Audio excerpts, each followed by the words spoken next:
In 2024, England scored 5 penalties in a row against Switzerland to take them through to the semis of the Euros. However, do you know the chance that they scored those 5 penalties? Or better, do you know how to work out the chance of scoring any number of penalties in a penalty shootout? Hi, welcome back to the Athlete in Arithmetic. Let's talk about probability. For today's video, we're going to assume that the chance of scoring a penalty is roughly 80%. This is because about 4 in 5 penalties are converted.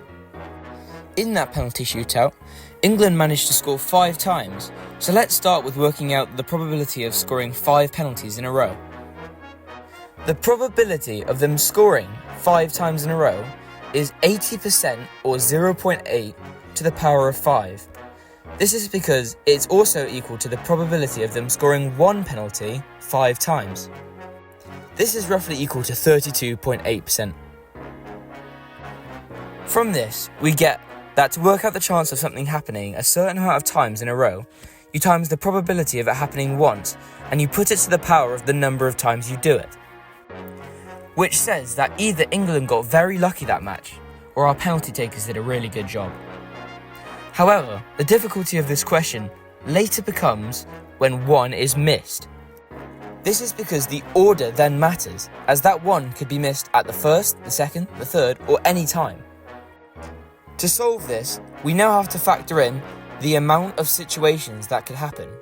So for this, if 1 penalty is missed, it can only be done 5 different ways, which is at the start, the second, the third, the fourth, or the fifth. So now, the probability of calculating when 1 penalty is missed and 4 is converted is 5, which is the number of situations, times 0.8 to the power of 4, which is the number of converted penalties, times 0.2 to the power of 1, which is the probability of missing a penalty and the amount of times this happens, which is once. This is because the chance of a miss is equal to 1 minus the chance of scoring, as these are mutually exclusive events. We can calculate this to be 40.96%. This question becomes much harder again when more than 1 penalty is missed. This is because the number of situations in which they could be missed is increased. For example, it could be the first and the 5th penalty missed, or the first and the 3rd, or the 2nd and the 4th, or any combination. Luckily, we can use a formula which we found from the calculation which we did with 1 penalty, or can be found online. This is known as the binomial formula, and it's used to calculate probability.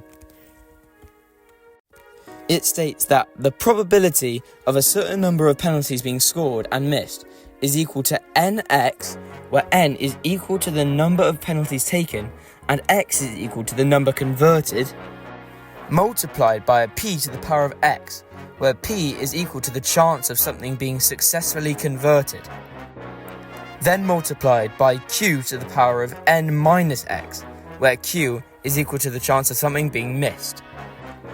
Nx is a combination formula to work out the number of ways that something could be arranged.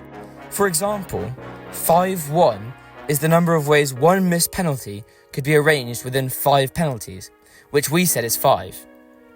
You may also see this written as NCX.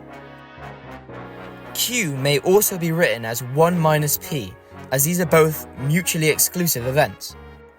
The final formula is then Px is equal to Nx times P to the x times Q to the n minus x. Let's apply it.